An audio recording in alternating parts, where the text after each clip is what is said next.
سمیع اللہ ملک صاحب، ڈاکٹر سمیع اللہ ملک صاحب سے ایک ملاقات کا سلسلہ ایوری ٹیوزڈے کو ہوا کرتا ہے. میں آپ سے ان کی ملاقات کروانا چاہتی ہوں. ڈاکٹر سمیع اللہ ملک، ان کی ویب سائٹ bittertruth.uk کے نام سے ان کی ویب سائٹ ہے، اور آپ پروفیشنلی این انجینئر، اس کے بعد آپ اپنی فرم کو رن کیے. آپ انگلینڈ میں ہوتے ہیں، آپ دنیا بھر کے اخباروں میں لکھتے ہیں، دنیا بھر کے جو پروگرامز ہیں ان میں اپنے تجزیات بھی پیش کرتے ہیں. ڈاکٹر صاحب السلام علیکم. ڈاکٹر سمیع اللہ ملک صاحب السلام علیکم سر. وعلیکم السلام ورحمۃ اللہ وبرکاتہ. ڈاکٹر صاحب یقیناً ہم باقی چیزوں کی بھی بات کرتے ہیں، دو کوئکلی ظاہر ہے ہم نے ہر چیز کو وہ ایک ٹائم فارمیٹ کے بیچ میں لے کے آنا چاہتے ہیں، کیونکہ بعض اوقات ٹائم ہونے کی وجہ سے چیزیں بکھرتی چلی جاتی ہیں، تو پھر ظاہر ہے ہم زیادہ بات نہیں کر سکیں گے، ہم کم کریں گے. میری کوشش ہے کہ آپ بھی جامع مگر بڑے کرسپ انداز میں ان باتوں کو ایڈریس کر دیں جو لوگوں کے کنسرنز ہیں. پہلا کنسرن جس کے بارے میں تذکرہ کرنا چاہتی ہوں کہ آج کہا جا رہا ہے کہ جناب پرویز الہی صاحب کو جناب شہباز شریف کی حکومت میں بارہا بار بیل ہونے کے باوجود نکلتے تھے اور ساتھ ہی گرفتار کر لیا جاتا تھا. اب حالانکہ شہباز صاحب کی حکومت نہیں بھی رہی، ایک بار پھر گرفتار کر لیا گیا. تو اس کا مقصد یہ ہے کہ دیر از سم ادر پاور جو کام کر رہی ہے. کیا بات ہے، اس ملک کا جو عدالتی نظام ہے وہ اتنا بدتر ہے کہ اگر ایک انسان کو بیل مل بھی جاتی ہے تو مگر اس کو باہر نہیں نکلنے دیا جا رہا. اعوذ باللہ السمیع العلیم من الشیطان الرجیم، بسم اللہ الرحمن الرحیم. وما اصابکم من مصیبۃ فبما کسبت ایدیکم، صدق اللہ العلی العظیم. رب اشرح لی صدری یسر لی امری واحلل عقدۃ من لسانی یفقہوا قولی. ربنا تقبل منا انک انت السمیع العلیم، آمین یا رب العالمین. میں یقیناً آپ سے بہت مختصر بات کروں گا. آپ مجھے آپ نے اپنے انٹرو میں بتا دیا ہے. میں نے ابھی جو قرآن کی آیت پڑھی ہے، آپ جو ابھی خبر دی ہے اس کے بارے میں فوراً ذہن میں آ گئی. اس کا معنی یہ ہے کہ تمہاری مشکلیں جو بھی آئیں خود کے اعمال کی بنا پر آتی ہیں، وہ تو بہت چیزوں کو اللہ تعالیٰ معافی فرما دیتا ہے. اب مسئلہ یہ ہے کہ آپ نے جو فرمایا یہ سراسر ظلم ہے، اور یہ ظلم ہو رہا ہے، اور یہ سوچ رہے وہ لوگ جو کہ یہ ظلم کر رہے ہیں، اور کل کلا ان کی بھی باری آ سکتی ہے، کیونکہ ابتدا میں سزا ساتھ نہیں رہتا. کیونکہ اگر پرویز الہی جو 2 دفعہ وزیر اعلیٰ رہے ہیں، اور اگر وہ آج جیل میں ہیں، یقیناً ان کے کچھ ایسے جرم ہیں جو نیب میں آئے ہیں. ان کا بیٹا مفرور کا باہر بیٹھا ہوا ہے. لیکن یہ ہے کہ یہ جو گرفتار بار بار گرفتار کرنے والے ہیں، یہ دیکھ لیں وہ خود مریض بھی ہیں، بوڑھے بھی ہیں. پرویز الہی اگر ان پہ کوئی مقدمات ہیں تو وہ عدالتوں میں لے کے آئیں.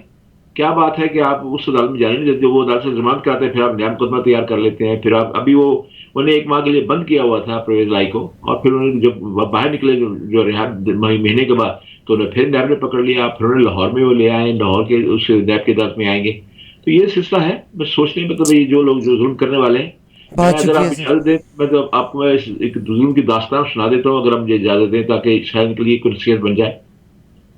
بات یہ ہے بہن، جب ظالم ظلم کرتا ہے نا تو اس کی آنکھوں پر پٹی بن جاتی ہے، عقل معاف ہو جاتی ہے کہ کبھی وہ بھی ظلم کا شکار ہو سکتا ہے. مظلوم کی آنکھ 7 آسمانوں سے اوپر عرش تک پہنچتی ہے، تو پھر رب کریم اس کی عزت، اسے عزت کا لباس پہنا کر ذلت کے گڑھے میں پھینک دیتا ہے. پھر اس کی سیدھی بھی الٹی پڑ جاتی ہے. میں آپ کو صرف چھوٹی چھوٹی 2 مسئلہ بتاتا ہوں، 1 منٹ سے زیادہ نہیں لوں گا میں. ابھی مسلم خراسانی عربیوں کا بڑا چلاک و عیار شخص تھا، بنو امیہ کا بدترین اور ازلی دشمن تھا. اس نے بنو امیہ کی سلطنت پارا پارا کی، ان کا تخت اٹھا کر بنو عباس کو اقتدار دیا. بنو امیہ کے بڑے بڑے نامور لوگوں کو قتل کیا، ان کی لاشوں پر دسترخوان بچھا کر کھانا کھایا. جو قبروں میں تھے ان کو نکال کر کوڑے مارے، پھر سولی پر چڑھا دیا گیا. مقافات کی چکی میں بنو عباس میں نہ بچ پائے. ابو جعفر منصور نے اقتدار سنبھالتے ہوئے مسلم خراسانی کو دربار میں بلایا، پھر اس کو قتل کیا، قالین میں لپیٹ کر دریائے دجلہ کے حوالے کر دیا. وہ شخص جو سازشی تھا آج خود سازش کا شکار ہو گیا، جس نے بنو امیہ کا خون چوسا، انتقام کی آگ بھڑکائی، بنو عباس کے لیے اقتدار کی راہ ہموار کی. لیکن آج اسی آگ میں جل کر وہ خود راکھ ہو گیا. نہ جنازہ نصیب ہوا، نہ کفن. تو دوسری مثال ابھی ہندوستان میں پیش آئی، جو شاہ عالم ثانی نے ضابطہ خان کے غوث گڑھ پر حملہ کیا تھا. ضابطہ خان اور اس کی بیوی بچوں کو قید کیا. اس کے بیٹے غلام قدر روہیلا بہت بہادر آدمی تھا، وہ اسے زنانہ کپڑے پہنا کر نچوایا کرتا تھا. پھر اس کی مردانگی تک ختم کر دی گئی. شاہ عالم یہ بھول گیا تھا کہ اس کے ساتھ وہ جس کے ساتھ وہ ظلم کر رہا ہے، اسی شخص کا باپ نے اس کی مدد کی تھی، مصیبت کی گھڑی میں اس کا ہاتھ بٹایا تھا. لیکن حالات میں پاسا پلٹا. غلام قادر نے دہلی پر قبضہ کیا, پھر اپنا انتقام سے یوں لیا کہ شاہ عالم کی بیٹیوں کو دہلی کے چوک میں سرے بادرہ نچوایا. 60 سالہ بوڑھے باپ کو بٹھا کر یہ منظر دکھایا گیا تاکہ اپنے ماضی کو یاد کرے. اس کا انتقام یہاں رکا نہیں بلکہ اس کی آنکھیں نکلوا دی. آنکھیں نکالتے ہوئے شاہ عالم نے بڑی عاجزی سے کہا کہ ان آنکھوں کو چھوڑ دو, اس سے میں نے 40 سال کلام اللہ پڑھا ہے. لیکن کسی سنی نہیں گئی. ہر وقت اپنا آپ ڈراتا ہے. آج کا ظالم کل کا مظلوم بن سکتا ہے, آج کا قتل کل مقتول کے سامنے کھڑا ہو سکتا ہے. لیکن انسان اقتدار اور مال کے نشے میں بالکل اپنا کل بھول جاتا ہے. مقافت میں کی چکی چلتی آہستہ ہے بہن, لیکن پیس کر پاؤڈر بنا دیتی ہے, کیونکہ جو ہوتا ہے نا, جو بھی بوتا ہے وہ کاٹتا ضرور ہے. بہت شکریہ سر, آپ نے بڑے اچھے. اور مسلمان کی تاریخ بدترین تاریخ ہے کہ اقتدار کے نشے میں آپ سلطنت عثمانیہ کی بات کر لیں, بنو امیہ کی بات کر لیں, کہ رشتوں کی کوئی قدر نہیں تھی, اقتدار کی کوئی قدر نہیں تھی. اپنوں کو مروا دیا گیا, اپنے بیٹوں کو مروا دیا گیا, اپنے بھائیوں کو, اور کس ہوس میں؟ اقتدار کی ہوس میں. ہم دور کیوں جاتے ہیں؟ آپ صلی اللہ علیہ وآلہ وسلم جن کے لیے ہم تمام کہتے ہیں کہ ہماری جان فدا, مگر 30 سال کے بعد, آپ کے جانے کے بعد, ہم نے آپ کے یعنی وہ شخص جو سب سے پہلے ایک بچہ اسلام لے کے آیا تھا اور وہ آپ صلی اللہ علیہ وآلہ وسلم کی آنکھوں کے سامنے پرورش پائی تھی, حضرت علی کرم اللہ وجہ کی بات کرنے, پھر خاتون جنت حضرت فاطمہ الزہرا, حضرت علی کے دونوں بیٹوں کو جس صورتحال میں پہنچایا. تو یہ اقتدار کی ہوس میرا خیال ہے مسلمان کی گھٹی میں بیٹھی ہوئی ہے. This is what you wanted to say. دوسری خبر میں جس میں لے کے آنا چاہتی ہوں کہ بعض اوقات ہم نے ایک کہاوت سنی تھی کہ کبوتر بلی کو دیکھ کے آنکھیں بند کر لیتا ہے, مگر بلی کو دیکھ کے کبوتر کی آنکھیں بند کرنے سے بلی وہاں سے چلی نہیں جاتی. آج سر اور نوجوان نسل اور تمام لوگ حیران ہیں کہ آپ کسی شخص کا نام مٹانے کے لیے, پاکستان نے ترقی کے منازل, جب ڈاکٹر عبدالسلام کی اگر بات کرتے ہیں تو نوبل انعام یافتہ مسلمانوں میں, آپ کہنے کو جو مرضی کہہ لیں, کتنے نوبل انعام یافتہ جس میں ڈاکٹر عبدالسلام کا ایک نام ہے. 2 گز زمین بھی نہ ملی کوئے یار میں. پاکستان کرکٹ اتنے عرصے سے کھیل رہا ہے, ایک ورلڈ کپ اگر جیتا تھا and that was Imran Khan's time. آج 14 اگست یوم آزادی کے موقع کے اوپر پاکستان کرکٹ بورڈ کی جانب سے سماجی رابطوں کی ویب سائٹ پر جو ویڈیو شیئر کی گئی ہے 1952 سے لے کے آج تک, آپ نہ ہی شیئر کرتے تو کتنا اچھا تھا, لوگوں کے دل میں وہم تو نہ آتا. یعنی تمام تاریخی واقعات اس ویڈیو میں شیئر کیے گئے ہیں. اب صاحب اس میں واحد ایک واقعہ اگر نہیں شیئر کیا گیا تو 1992 کا وہ ایک موقع جس میں پاکستان نے کرکٹ کا ورلڈ کپ جیتا تھا, اور وہ کیونکہ عمران خان کے دور میں جیتا تھا, شاید اسی بنا پہ اس ویڈیو کے اس حصے کو نکال دیا. یس تھوڑا سا حصہ اس میں آیا, وہ ان کی مجبوری تھی کیونکہ ظاہر ہے ورلڈ کپ جیتا تھا, چاروں نہ چار Imran Khan was the captain that time. اور بہت سارے 1952 سے لے کے واقعات دکھائے گئے ہیں. 1986 کا چھکا بھی دکھایا ہے, 1982 کا ورلڈ کپ کا, 2000, 2012, 2009 T20 ورلڈ کپ جیتنا. یہ کیا وجہ ہے کہ ایک شخص کو مائنس کرنے کے لیے کیا آپ اس کے ساتھ بھی وہی سلوک کریں گے جو at the end of the day آپ نے ڈاکٹر عبدالسلام کے ساتھ کیا تھا اور بہت سارے اور ہیروز کے ساتھ کیا تھا؟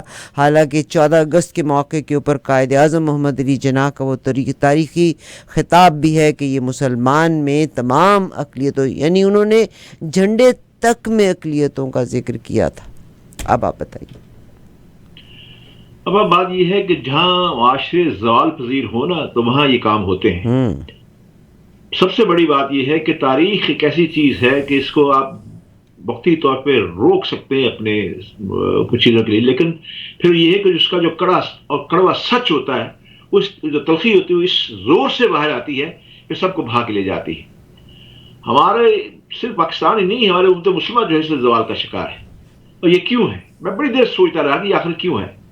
بڑا میں نے غور کیا, 50 سال ہو گئے مجھے بھی مجھ سے باہر بیٹھے ہوئے. آپ یقین کیجئے کہ میں سوچتا ہوں کہ میں نے اب بالآخر یہ سوچا کہ جس ملک کے بادشاہ، حکمران، وزیر، مشیر، بیوروکریٹس اور تاجر بڑے بڑے گھروں میں، بڑے بڑے دفتروں میں رہتے ہیں نا، وہ ملک وہ معاشرے زبان پذیر ہو جاتے ہیں. پورا عالم اسلام دیکھ لیں، بڑے بڑے گھروں کے خط میں مبتلا ہے. اس وقت آپ کو پتا ہے دنیا کا سب سے بڑا محل برنائی کے سلطان کے پاس ہے. عرب میں سینکڑوں ہزاروں محلات ہیں، ان محلات میں سونے چاندی کا وافر استعمال ہوا ہے.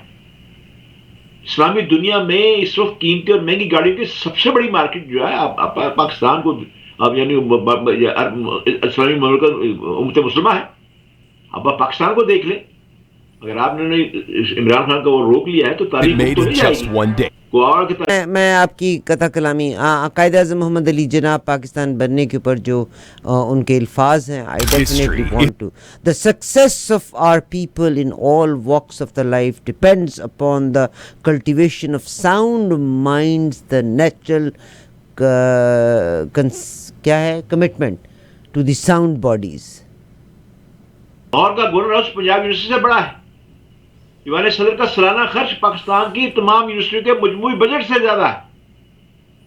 حکمرانوں کے دفاتر دیکھ لیں، ان کی شان و شوکت دیکھ لیں. ویسے آئی ایم اے کے پاس پاؤں پکڑ رہے ہیں، لیکن اب بھی ان کی شان و شوکت دیکھ لیں. شہباز شریف جب گیا ہے تو 26 قسم کے کھانے جو ہیں اس نے سب کو کھلائے ہیں. مطلب جہازوں میں بیٹھ کے جا رہے ہیں. مطلب اخراجات عملے کی طرف نگاہ دوڑائیں تو کیا یہ سب فرعونیت نہیں ہے؟ کیا اس سارے تام جھام کے بعد بھی اللہ تعالیٰ ہم سے راضی رہے گا؟ آپ اگر کسی آدمی کو، ایک آدمی کو جیل، میں عمران خان کا بہت بڑا ناقد رہا ہوں، اس کی سیاست کا، میں انسانیت کا میں کسی کے اس پہ نہیں اچھالتا، مطلب کوئی خواب خواب کو ایسی بات کی جائے، بلکہ آپ دیکھ لیں. لیکن اب آئیے اس کے بعد اب دنیا کی ترقی، آپ بھی کینیڈا میں ہیں، میں برطانیہ میں ہوں، سننے والے ہمارے بہت سے جو یورپ میں ہیں وہ دیکھ لیں کہ ترقی یافتہ مقاموں کا لائف اسٹائل کیا ہے. اب دور نہ جائیں، بل گیٹس کو دیکھ لیں، دنیا کا امیر ترین شخص ہے. دنیا میں صرف 18 ممالک ایسے ہیں جو دولت میں بل گیٹس سے امیر ہیں، باقی 192 ممالک اس سے کہیں غریب ہیں. لیکن یہ شخص اپنی گاڑی خود ڈرائیو کرتا ہے، اپنے برتن خود دھوتا ہے، اور سال میں 1 یا 2 مرتبہ ٹائی لگاتا ہے. اس کا دفتر مائیکروسافٹ کے کلرکوں سے بھی بڑا نہیں ہے. یہ خود اس کا اپنا انٹرویو جب میں نے دیکھا وہ وارن بفٹ دنیا کا دوسرا امیر شخص ہے. آپ کے پاس، اس کے پاس 50 برس پرانا چھوٹا سا گھر ہے. اس کے پاس 1980 کی گاڑی ہے، اور وہ روز کولا کے ڈبے جو ہے اسٹور میں سپلائی کرتا ہے. اچھا میں جہاں رہتا ہوں یہاں دیکھیں، بتانے کے وزیر اعظم کے پاس 10 ڈاؤن اسٹریٹ 2 بیڈ روم کا گھر ہے. جرمنی کی چانسلر کو دیکھ لیں، سرکاری طور پر 1 بیڈ روم ایک چھوٹا سا ڈرائنگ روم سے ملا ہوا ہے. پھر آپ صبح دوپہر اٹھتے ہوئے اسرائیل کو ہم گالیاں نکالتے ہیں، لیکن اسرائیل کا وزیر اعظم دنیا کے سب سے چھوٹے گھر میں رہ رہا ہے، اور کبھی کبھار اس کی بجلی تک کاٹ دی جاتی ہے. آپ کو پتا ہے کہ امریکہ آپ کے پڑوس میں بل کلنٹن کو جب اس مقدمہ ہو گیا تھا لیونسکی کا، اس کیس کے دوران کوڑ فیس ادا کرنے کے لیے اس کے پاس کچھ نہیں تھا، اس نے اپنے دوستوں سے ادھار لیا. یہ جارج بائیڈن، اس کو اپنے بچے کے علاج کے لیے پیسے نہیں تھے، اس نے اپنا جوان بیٹا جو تھا اس سے اوباما اس وقت صدر تھا، اوباما نے اپنی جیب سے اس سے قرض دیا. اس نے کہا میں قرض واپس نہیں کر سکتا، میں نہیں لے سکتا قرض. لیکن بیٹا مر رہا ہے، جوان بیٹا، اکلوتا بیٹا، اس نے کہا میں قرض واپس نہیں کر سکتا. اس نے کہا کہ یہ آپ کو تحفہ میں دے رہا. اب پتا ہے وائٹ ہاؤس کے صرف 2 کمرے صدر کے استعمال میں ہیں. اوول ہاؤس میں صرف چند کرسیوں کی گنجائش ہے، 4 یا 5 کرسیوں کی بس. آپ جاپان کے وزیر اعظم کو دیکھ لیں، دنیا پہ کر رہے ہیں نا، حکومت کر رہے ہیں، ہمیں ہر سال کئی معاملوں میں مدد بھی دیتے ہیں. لیکن جاپان کے وزیر اعظم کو شام 4 بجے کے بعد سرکاری گاڑی کی سہولت نہیں ہے. آپ خود دیکھ لیں، یہ چھوٹے گھروں والے ہم جیسے جو بڑے لوگ ہیں ان کے سامنے بونے، لیکن ہم وہ حکمرانی کر رہے ہیں. یہ مال کا آگے بڑھ رہے ہیں، اور ہم دن بدن جو ہے دن رات روبے زوال ہیں. اس لیے میں سے آپ کے اس پروگرام میں 2 باتیں میں نے آپ سے کی ہیں. ایک تو یہ ہے کہ ظلم اتنا کریں جتنا آپ برداشت کر لیں. میں نے پچھلے پروگرام میں یہ بات آپ سے کہی تھی کہ ظلم جو ہے اس انتقامی سیاست کو ختم کر دیں. اس ملک میں اگر امن چاہتے ہیں، اس ملک کی ترقی چاہتے ہیں، تو بھائی چارے کی فضا پیدا کریں. پہلے وہ عمران خان تھے تو وہ ان کو چور چار کہتے رہتے تھے، انہوں نے اپنا سارا سسٹم گزار دیا. اب یہ جب آئے، انہوں نے جو 14-15 مہینے جو حکومت کی، انہوں نے اس کا بدلہ لیا، اپنے مقدمات صاف کروا لے، سب کچھ کیا، اپنے قوانین ایسے بنا دیے. اب آپ یہ دیکھیے ہماری عدلیہ کا کیا رول رہا ہے. عدلیہ نے کل ایک قانون پاس حکم دے دیا ہے، آرڈر دے دیا ہے. اس نے کہا کہ جتنے بھی قوانین ہم نے پاس کیے ہیں عدلیہ ان کو پاس نہیں کرتی، ان کو چلنے نہیں دے گی. انہیں پتا ہے کہ آپ دوبارہ اسمبلی تو آئے گی نہیں کہ دوبارہ وہ قانون پاس کریں، پھر دوبارہ قانون بنے. عدلیہ بھی یہی کام کر رہی ہے. ہمارے ملک کا تو بابا آدمی بگڑ گیا ہے. سر آج کی تازہ خبر ہے کہ 13 بلوں کے اوپر جناب پریزیڈنٹ الوی صاحب نے سائن نہیں کیے. ہم تھوڑا سا باہر کی طرف نکل گئے. میں تو مختصر سا اتنا ہی کہنا چاہتی ہوں کہ جتنا کمپلیکس زیادہ ہوتا ہے اور اکثر اوقات لوگوں کی گفتگو میں وہ کمپلیکس جھلک رہا ہوتا ہے, ان کے اندازے جو پریزنٹیشن ہے اس میں وہ ان کا کمپلیکس چھلک رہا ہوتا ہے. ہم کمپلیکسڈ نیشن ہیں. میں اداروں کی اگر بات کرتی ہوں تو میرے ادارے ملک کی اندرونی اور بیرونی سیکیورٹیز کے لیے رسپانسبل ہیں. وی آر ویری ہیپی کہ پرائم منسٹر شہباز شریف بڑی عزت سے ان کو رخصت کیا گیا. میرا خیال ہے بڑا خوش قسمت پرائم منسٹر, مگر کیونکہ وہ کٹ پتلی پرائم منسٹر تھے.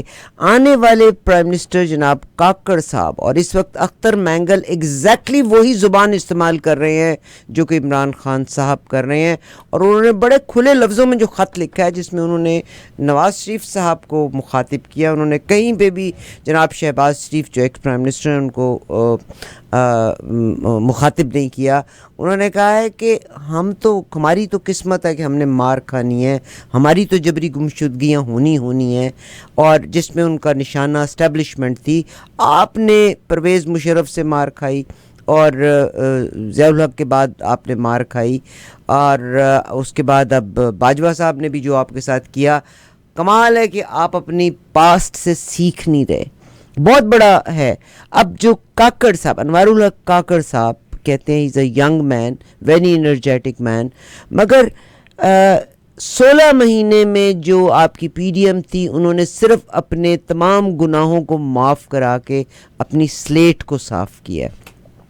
ہمارے سیکیورٹی اداروں کو نہیں پتہ چلا جو اس تمام معاملے کے پیچھے تھے. اس گورنمنٹ کے جانے کے باوجود بھی آج بھی اریسٹس بھی ہو رہے ہیں, ضمانتوں کے باوجود پھر بھی لوگوں کو دوبارہ کورٹ کے احاطے سے اریسٹ کر لیا جاتا ہے. آج جن کو کاکڑ صاحب کو لے کے آئے ہیں, میں تھوڑا کیونکہ I don't believe in the social media, اور مجھے یہ نیوز مل نہیں رہی کیونکہ پاکستان میں ہر نیوز کے اوپر پہرا ہے.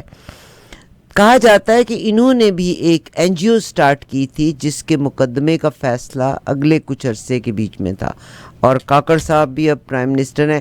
کیا اس ملک کی بدقسمتی ہے؟ اور میرے سامنے وہ نام بھی آئے ہیں جو خیال کیا جاتا ہے کہ یہ جو عبوری حکومت کی کابینہ کے جو ارکان ہوں گے, دے آر آل ادھر ادھر سے پکڑے ہوئے ٹاؤٹس نظر آ رہے ہیں. کیا فرمائیں گے اس کے بارے میں؟ یعنی آپ عام عوام کا کانفیڈنس کو کتنا متزلزل کریں گے؟ اب میں سب سے پہلے آپ نے جو گفتگو شروع کی ہے مینگل کے, تو میں مینگل ورسز کاکڑ میں آپ کو بتاتا ہوں, یہ دونوں بلوچ ہیں.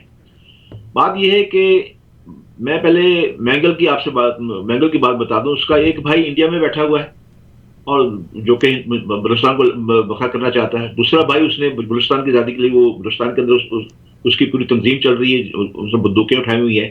تیسرا یہ بھائی ہے, یہ جو سردار ہیں مطلب انہوں نے یہی رکھا ہوا کہ دو بھائیوں کو بطور پریشر گروپ کے رکھا جائے اور تاکہ حکومت ہمارے ہاتھ میں رہے, اور تاکہ لوگ پہلے یہ ہوتا رہا ہے, سرداروں نے ایسے ہی کیا, ہمیں پاکستان کی مرکز کو ایسے ڈراتے رہے, ڈرا کے یہ سردار جو ہے حکمران رہے, اور کروڑوں اربوں روپے یہ کھائے انہوں نے مطلب اس مطلب. لیکن اس کے مقابلے میں اب جس این جی او کی آپ بات کر رہی ہیں کاکڑ کے بارے میں, میرے بھی سننے میں آیا, میں نے دیکھا بھی ہے, میں نے ابھی اس کی پوری تحقیق نہیں کی, اس لیے میں اس کے بارے میں زیادہ زبان. چلیے ہم اس کو چھوڑ دیتے ہیں, جب آپ اس کی تحقیق کر لیں گے ہم تب اس کے بارے میں بات کریں گے, because I don't want to spread rumours.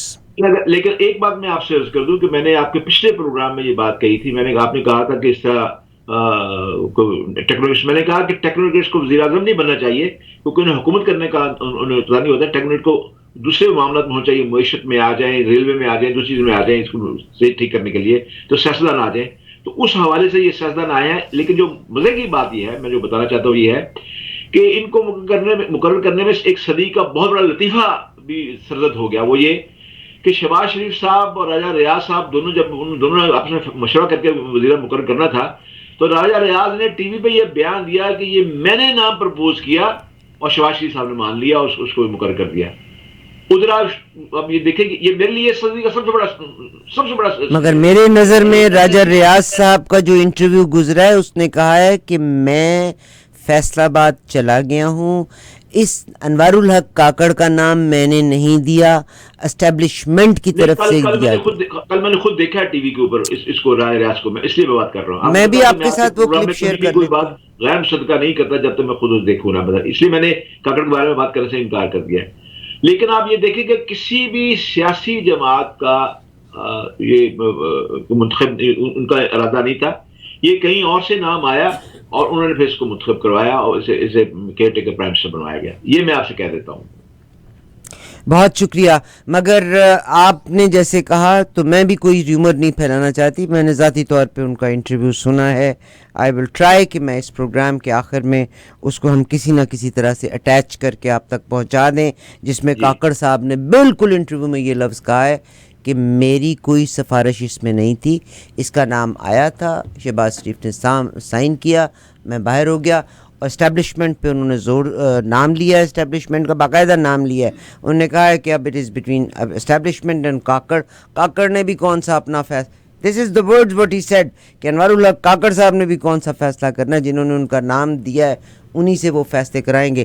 مگر میں یہاں یہ کہتی ہوں کہ یہ دنیا جو ہے نا, یہ انسان جو کرتا ہے وہی بھرتا ہے.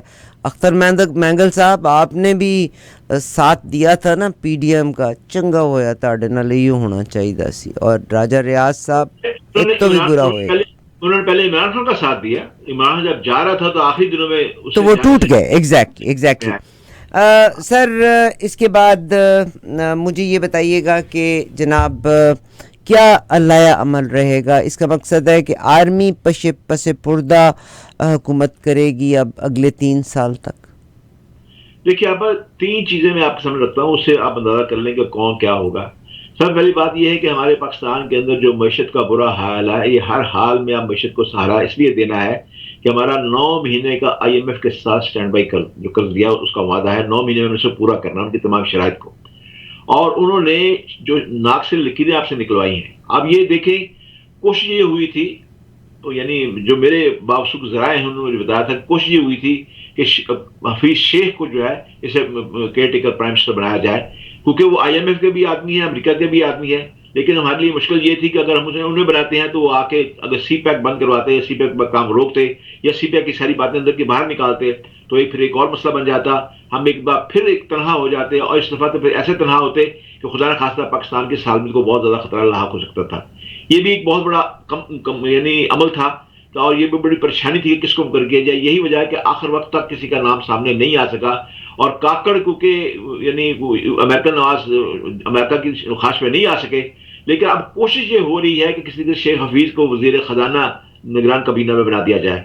اسے وزیر خزانہ بنا دینے سے پتہ نہیں وہ کیسے وہ کنٹرول کر سکیں گے, کیونکہ اس کی وجہ یہ ہے کہ اگر آپ سی پیک کو روکتے ہیں, جو کہ پھر دوبارہ بڑی تیزی سے کام اس کا شروع ہو گیا, اور چائنا کے جو صدر آئے تھے دوبارہ انہوں نے پھر یعنی 10 سالہ جو تقریب بنائی گئی تھی اس کے اندر پھر دوبارہ جو نئے مادے ہوئے ہیں, اور $46 بلین کا تو ریلوے کا ہی صرف مادہ ہوا ہے, تو پھر یہ دوبارہ ایسے خراب ہوں گے کہ پھر دوبارہ جو ہے آئی ایم ایف کے جو شرائط ہیں ایک تو وہ نہ پوری ہو سکیں گے, اور یقینی طور پہ پھر یہ ہے کہ ہمیں جو ہے یعنی ڈیفالٹ میں کوئی بچا نہیں سکے گا.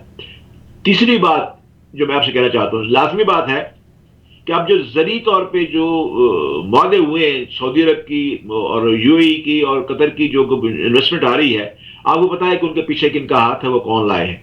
اگر ان کو روکا جاتا ہے, آئی ایم ایف اسے روکتی ہے, ایسی بات کرتی ہے, تو لازمی بات ہے کہ پھر وہ دور ہو جائیں گے.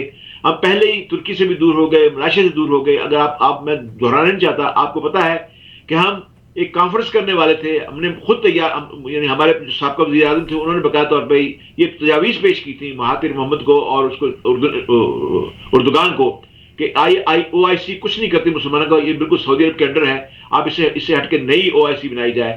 اور ملائیشیا نے باقاعدہ طور پہ اس وقت ملائیشیا جو تھا وہ $116 بلین کا تیل دے رہا تھا ہندوستان کو.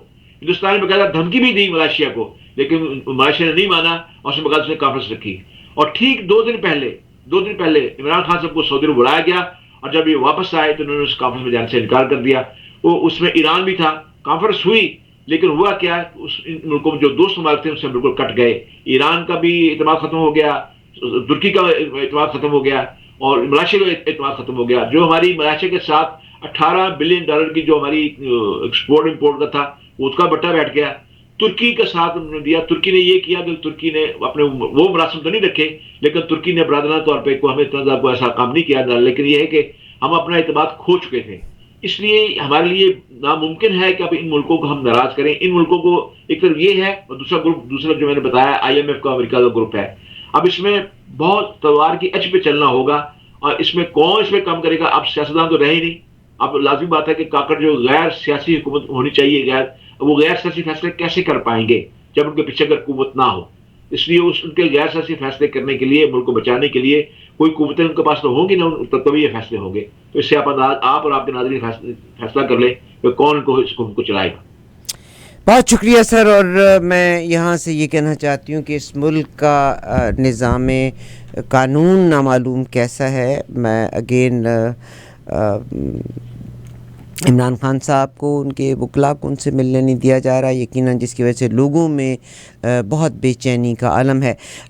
پاکستان کی 14 اگست کے موقع کے اوپر سوائے ناچ گانا ڈانس ڈھول ڈمکا کچھ بھی نہیں تھا.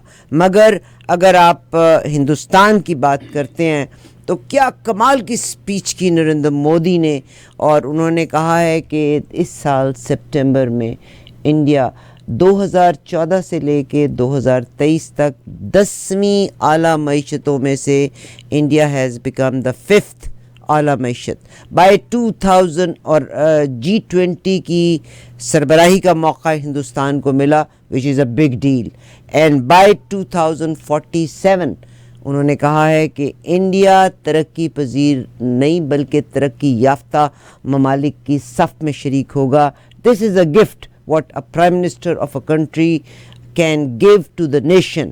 It was a great gift, but unfortunately hum naach gana, nation of dancers and nation of dhamals, اس کے علاوہ اور کچھ بھی نہیں ہے. Do correct me, اور I definitely apologize for any mistake. اب بات یہ ہے کہ جب اگر کسی کہتے ہیں کہ مثل مشہور ہے کہ اگر کسی بھینگے کو، اندھے کو، مطلب کانے کو شیشہ دکھایا گیا تو برا مان گیا. بات یہ ہے کہ شیشہ تو جھوٹ نہیں بولتا، آئینہ تو جھوٹ نہیں بولتا. اب جو دنیا کے ممالک کی معیشتیں ہوتی ہیں مطلب وہ جھوٹ نہیں بول سکتے، کیونکہ ان پہ پیچھے ورلڈ بینک اور دوسری جو ساری چیزیں کے سامنے ہوتی ہیں کہ کتنے ضرب ہیں، کتنے کیا نہیں ہے مطلب. اس لیے اگر انڈیا، یہ تو ہمارے پاکستان کے سیاستدانوں کے لیے اور دوسرے مختلف قوتوں کے لیے ایک آئینہ ہے، وہ دیکھ لیں وہ کیا کر رہے ہیں تو ان کے پڑوس میں کیا ہو گیا. انڈیا تو بعد میں چھوڑیں، بنگلہ دیش کے ساتھ کر لیں مقابلہ، کیا ہو گیا. بنگلہ دیش کو چھوڑیں، افغانستان جو کبھی جنگ کی حالت میں اس کا روپیہ دیکھ لیں کہ ڈالر کے مقابلے میں کتنا ہے، دیکھ لیں. یہ کیا ہے؟ یہ آئینے ہیں نا ہمارے چاروں طرف. اب کیا کریں؟ اگر اندھوں کے شہر میں آئینے ہم بیچ رہے ہیں، کوئی سنتا ہی نہیں ہے تو کیا کیا جائے. بہت شکریہ. اور 14 اگست کے حوالے سے کہیں بھی انڈیا کی آرمی کا کوئی نہیں. Prime minister representing the country, represented in the best possible fashion. جناب سمیع ملک صاحب، بہت شکریہ آپ سے ملاقات کا، آپ سے بات کا، اور آپ نے بڑی تسلی اور دھیمے پن سے ہماری ہر بات کا جواب بھی دیا. انشاءاللہ اگلے پروگرام میں آپ سے پھر ملاقات ہوگی. نیکسٹ پروگرام تک اللہ حافظ سر.